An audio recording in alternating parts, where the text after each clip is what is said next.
계시록 4장 1절에서 11절. 계시록 4장 1절에서 11절입니다.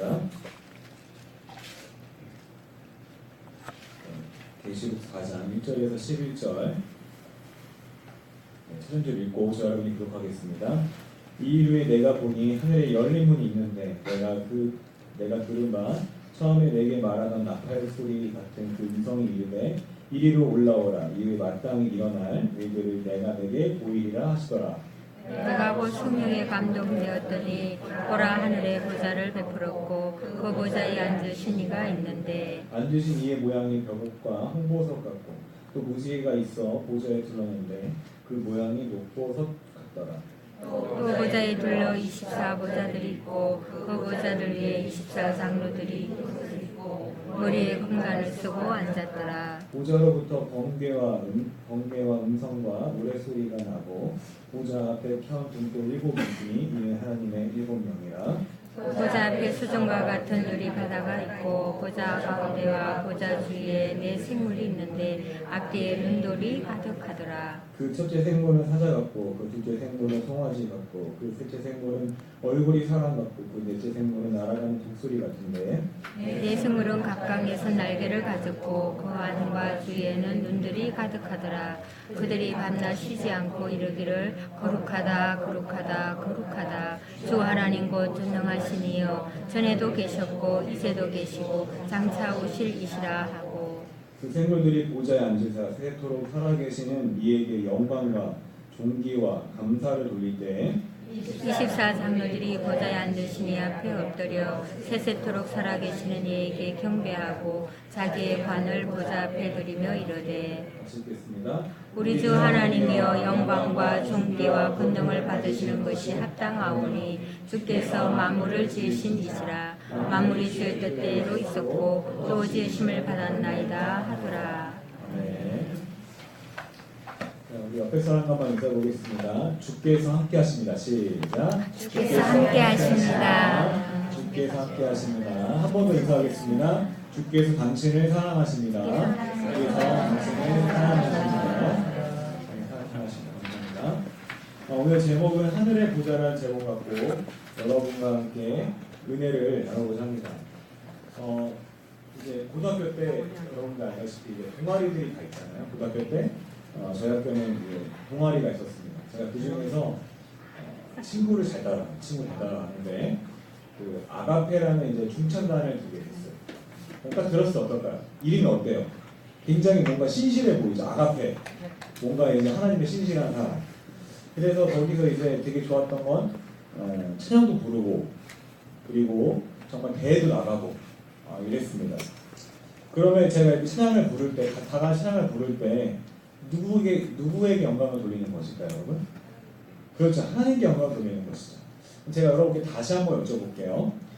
근데 찬양을 부르는데 저 빼고 불교가 4명 그리고 무신론 안 믿는 사람이 4명 그리고 심지어 여호와의 증인까지 올 뻔했습니다. 말하는데 그럼 제가 반대를 다시 한번 물어볼게요. 과연 이 친구들은 도대체 누구한테 찬양과 영광을 돌리는 것일까요? 네.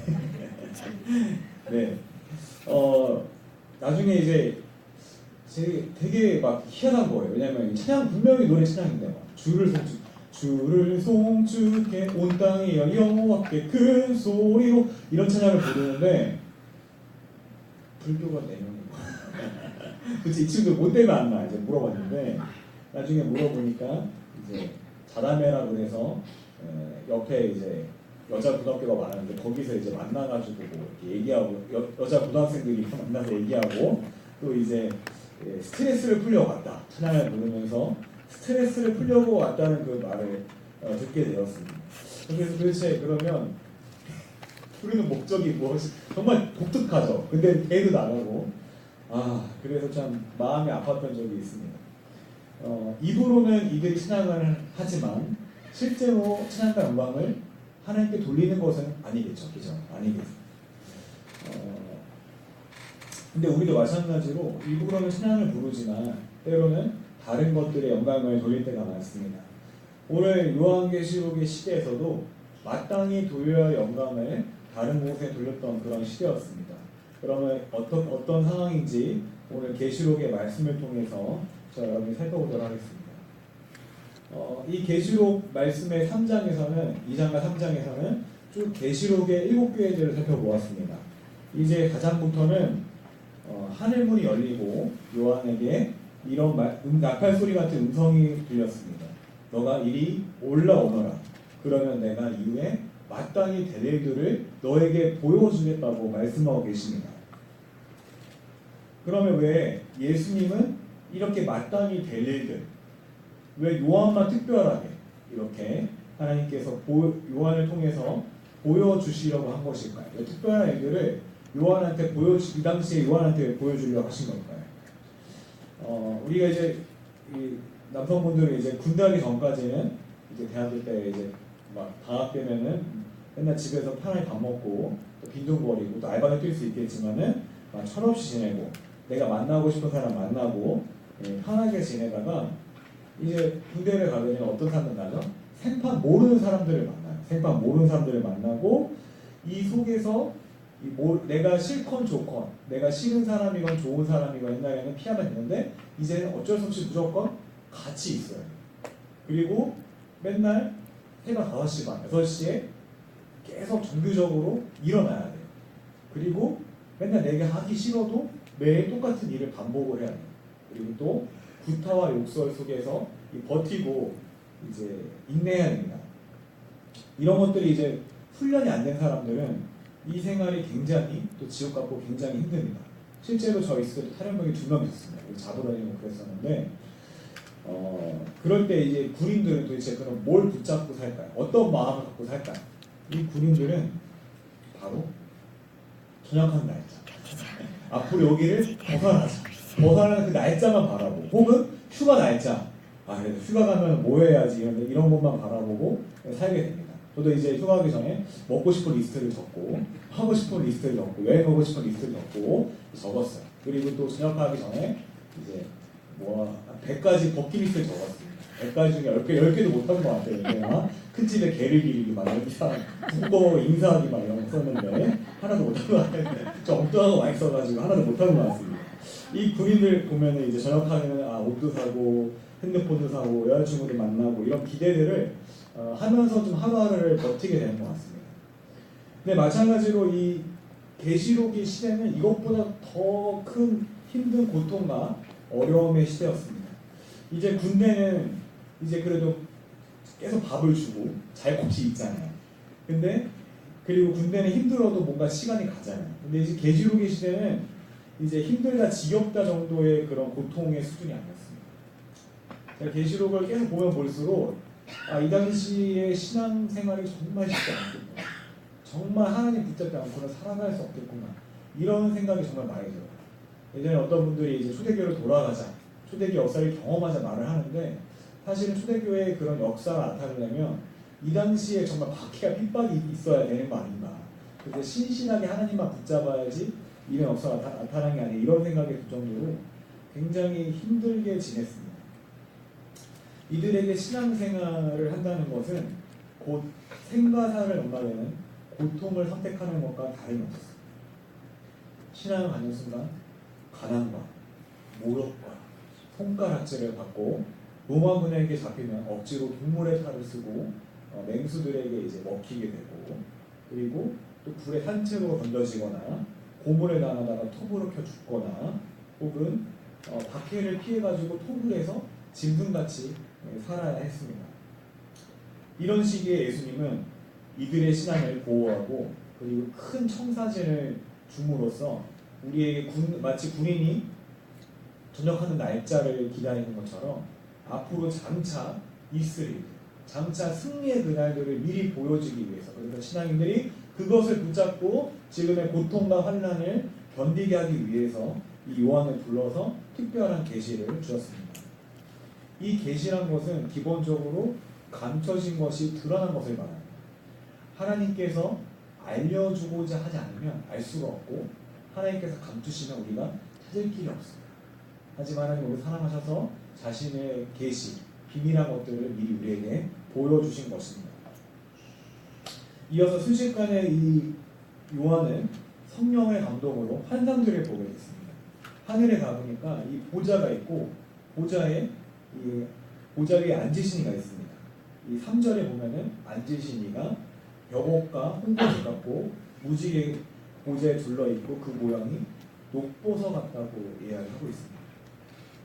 이 보좌는 여러 용도가 있겠죠. 지금 의자 같은 용도로 쓸 수도 있고 사무적인 용도로 앉을 수도 있고 또 여러 가지 뭐 일을 할 때 또 쉴 때 의자에 앉을 수도 있습니다.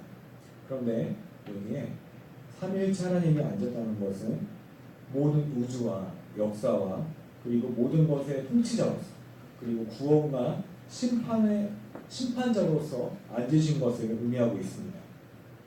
여기서 벽옥, 흰보석, 녹보석은 이 보좌에 앉으신 하나님의 성품을 드러내고 있습니다.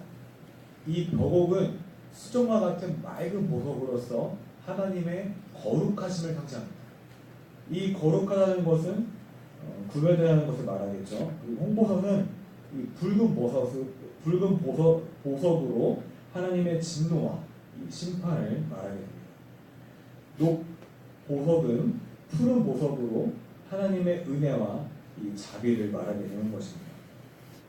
이 녹보석이 이 무지개 같다는 것은 홍해 사건 이후에 하나님께서 무지개를 통해서 은혜와 자비를 나타내신 것처럼 이들에게 하나님이 심판 중에도 은혜와 자비를 드러내시는 분임을 오늘 말씀을 통해 알려주시는 것입니다. 이런 성품을 가지신 그분께서 우리가 섬기는 그분께서 하늘의 보좌 위에 앉아 계신 것입니다. 이 4절을 보게 되면 24보좌가 있고 그 보좌 위에 24장로가 흰 옷을 입고 머리에 금 면류관을 쓰고 있습니다. 우리가 그 면류관을 썼다는 것을 봤을 때 이들이 왕이란 것을 알 수 있습니다. 그러면 24장로의 그 정체는 무엇일까요? 일단은 24장로는 한마디로 왕 같은 제사장을 말합니다. 이들의 정체는 12지파 더하기 12사도, 즉 다시 말해서 몇 명이죠? 24명이죠. 즉 이들의 정체는 모든 신약과 구약의 모든 성도들, 교회를 대표하는 상징적인 것을 의미합니다. 그래서 그 천사들을 말하는데 이들이 있는데 5절에서 이제 5절에서 번개 같은 요란한 소리가 들리는데 이 천둥과 우레 같은 소리가 들리는데 이것은 출애굽기 19장의 사건을 의미합니다. 출애굽기 19장에서 시내산에서 이스라엘 백성들이 율법을 받을 때 거기서 우레와 같은 소리가 들리고 이 빽빽한 구름이 나타난 것을 기억할 수 있습니다. 이 기본적으로 빽빽한 구름은 바로 하나님의 임재를 상징하고 이런 천둥과 우레 소리는 하나님의 심판을 상징을 합니다. 요한계시록의 많은 재앙들이 보통 출애굽기의 재앙들을 많이 인용을 했습니다. 이것은 고난받는 그리스도인들에게 많은 위로가 됩니다. 왜냐하면 하나님은 그들을 박해하고 그들을 업신여기고 그들에게 모욕을 주는 그들을 반드시 심판하겠다는 그 약속을 하시는 것입니다. 이제 더 나아가서 그 뒤에는 일곱 등잔이란 말이 있는데 이 일곱 등잔은 이 성전에 있는 그 금 등대를 일곱 등대를 말하는 것입니다. 이 스가랴서에는 이렇게 말씀합니다. 스가랴 4장에는 이는 힘으로 되지 아니하며 능력으로 되지 아니하며 오직 나의 영으로 되느니라.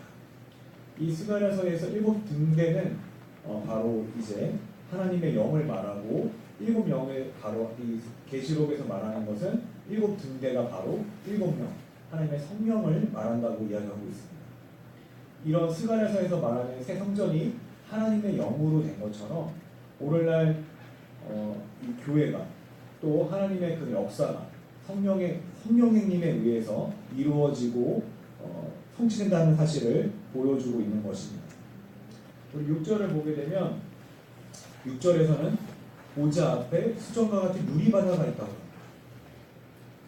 이 보통 바다는요 굉장히 이 구약 시대 보면은 악을 많이 상징했어. 거기서 리와 야단이 나오고 용이 나오고 또 홍해 바다 같은 경우는 이스라엘이 출애굽할 때 그들의 자유를 가로막는 좀 안 좋은 존재로 바다를 많이 상징했습니다. 근데 수정과 같다는 것은 이 바다가 잔잔해진 것을 의미합니다. 그 무슨 말이냐면 하나님이 마지막 날 그때 모든 악을 잠재우시고 잔잔케 한다는 그런 사실을 이야기하고 있는 것입니다. 그 다음으로는 이제 눈이 가득한 생물이 나오는데요. 그 첫째 생물은 사자 같고, 둘째 생물은 뭐 같다고 그러죠? 그 송아지 같고, 셋째 생물은 얼굴이 사람 같고, 마지막 넷째 생물은 날아가는 독수리 같다고 얘기합니다. 이건 이제 에스겔서에서 여호와의 임재가 떠나갈 때 이 그룹들이 이제 이동할 때 그 거기에 나오는 이제 스랍의 모습을 동일하게 상징하고 있는데 이것도 마찬가지로 이 여기서 보게 되면 이 에스겔의 스랍들의 정체는 성전에서 하나님을 찬양하는 존재들을 얘기합니다. 즉 친위대 같은 친위대 천사를 얘기하는데 이것도 마찬가지로 하나님의 성품들을 이야기합니다. 여기서 사자는 그 백수의 왕으로 전능하신 하나님, 모든 것을 이루시고 모든 것을 가능하게 하신 하나님의 능력을 상징하고 이 송아지는 희생의 재물, 희생당하신 어린 양을 또 상징하기도 하고요. 이 사람은 보통 사람이 뭐가 있죠? 지혜가 있죠. 지혜를 상징하고 그리고 이 독수리는 초월적이고 탁월한 존재로 이 천상을 향하여 비상하는 그런 존재로 이야기합니다. 근데 이것들이 공통점은 뭐냐면 눈이 많다는 거예요.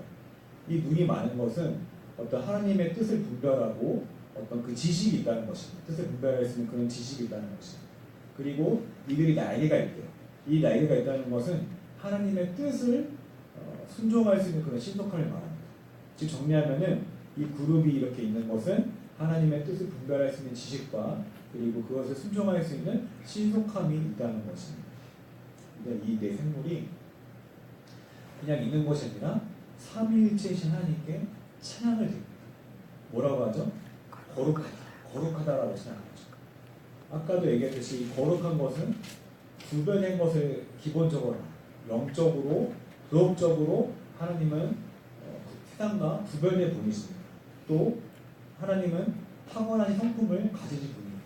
또 하나님은 선이신 분인 것입니다. 우리가 말하는 그 선이 하나님이 선이기 때문에 하나님이 말하는 것이 바로 선이 되는 것입니다. 우리가 규정한 어떤 것이 선이 되는 것이 아니라 하나님 자체가 바로 선이 되는 것입니다.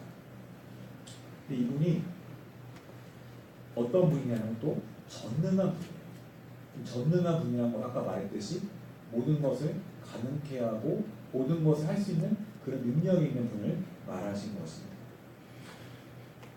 그리고 마지막에 전에도 계셨고 이제도 계시고 장차 오실 분이라고 이야기합니다.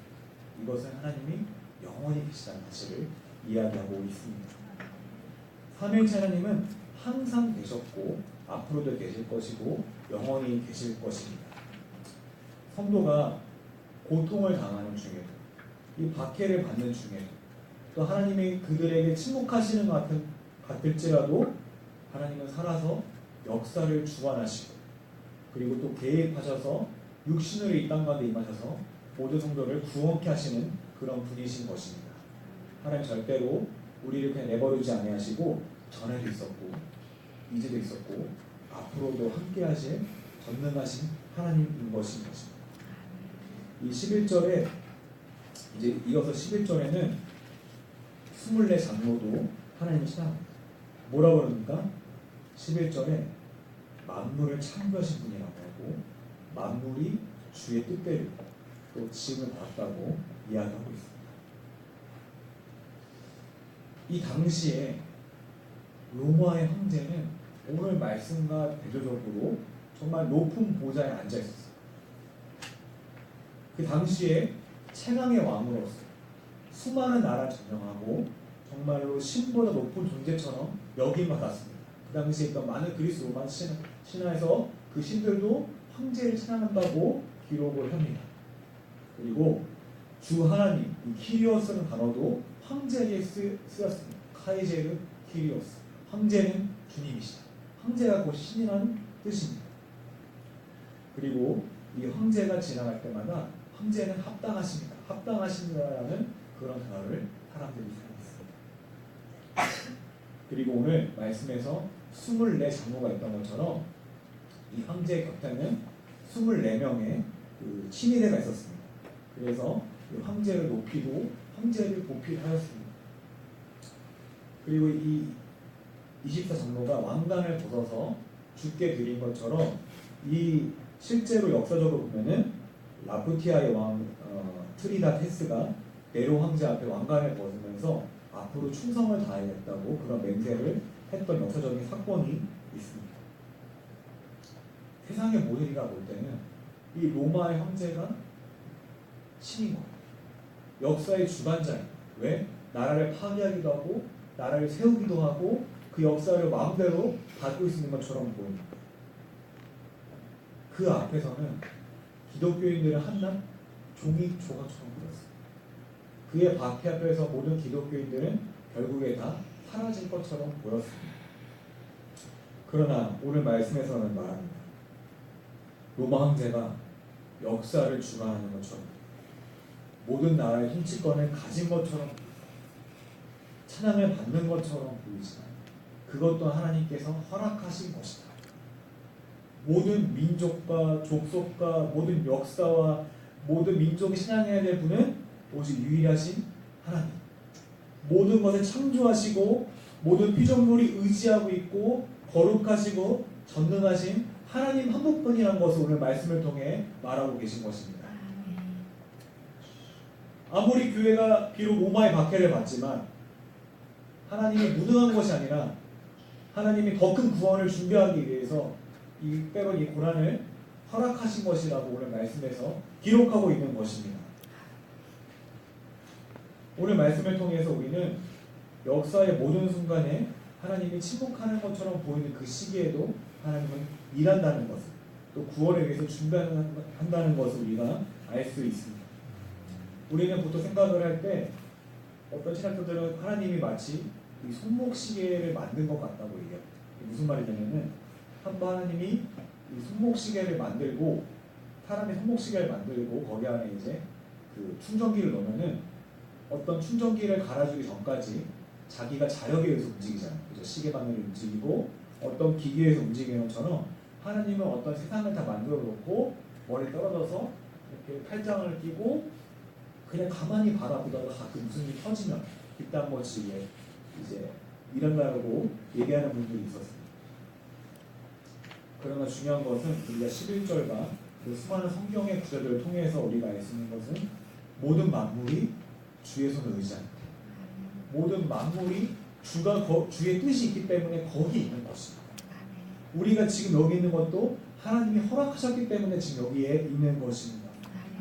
그분이 없다면 모든 만물은 와르르 무너지게 될 것입니다. 모래성과 같이 하염없이 그냥 주저앉아 버릴 것입니다.